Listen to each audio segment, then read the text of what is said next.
പാറയ്ക്കുമോർ ശ്ലൈഹികവും കുറ്റമില്ലാത്തതുമായ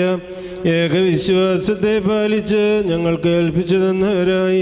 ശുദ്ധിമാന്മാരുടെ സ്ഥലത്ത് ശുദ്ധതയോടെ മുമ്പ് കൂട്ടി നിർവഹിച്ച് വിശ്രമിക്കുന്നവരെയും നിക്കിയായിലും കുസ്തന്തീനോപ്പോലിസിലും എഫെസോസിലും വെച്ചുണ്ടായ പുണ്യപ്പെട്ടവയും പരിശുദ്ധങ്ങളുമായ 3 പുതുസുന്നകദോസുകളെയും അവയിലുണ്ടായിരുന്ന നീതിമാന്മാരും മൽപ്പാന്മാരും സ്തുതിക്കപ്പെട്ടവരും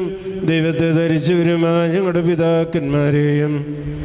യെരൂശലേമിൻ്റെ 1-ാമത്തെ പ്രധാനാചാര്യനും പുണ്യവാനും ശ്ലീഹായും സഹതായുമായ യാക്കോബും ഇഗ്നാത്യോസും ക്ലേമീസും ദീവന്നാസ്യോസും മത്താനാസ്യോസും യൂലിയോസും ബസേലിയോസും ഗ്രിഗോറിയോസും ദിയസ്കോറോസും തീമോത്തിയോസും ബിലക്സീനോസും മന്തിമോസും ഈ അവനീസും വചനമായ ദൈവം